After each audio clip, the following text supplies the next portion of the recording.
Hi everyone. The topic is function. Function is a relationship between input and output. Input ni domain antam, output ni codomain antam. ఇప్పుడు మనం ఇన్పుట్లో ABC ఇచ్చినప్పుడు అవుట్పుట్లో XYZ వస్తాయి. ఒక ఇన్పుట్కి ఒక అవుట్పుట్ ఉండొచ్చు అండ్ టూ ఇన్పుట్స్కి ఒకే అవుట్పుట్ కూడా ఉండొచ్చు.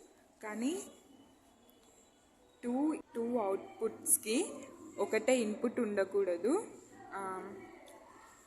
ఇందులో మనకి ఫంక్షన్స్లో 1-on-1 అంటే ఒక ఇన్పుట్కి ఒకటే అవుట్పుట్ అన్నట్టు. మెనీ టు 1 అంటే ఇప్పుడు 2 ఇన్పుట్స్కి ఒకటే అవుట్పుట్.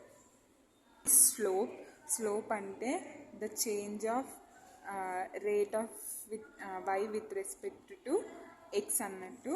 అంటే ఇప్పుడు మనకి x అనేది 1కి చేంజ్ అయిందనుకో y అనేది ఎంత చేంజ్ అవుతుంది అనేది మనకి స్లోప్. ఇక్కడ మనం ఇప్పుడు ఒక 2 ఇన్పుట్స్ తీసుకుంటే అందులో x1 y1 x2 y2 1,2 2,4 అనే ఇన్పుట్స్ తీసుకున్నాం. అందులో మనం స్లోప్ కనుక్కోవడానికి ఫార్ములా ఉంటుంది y2 minus y1 by x2 minus x1.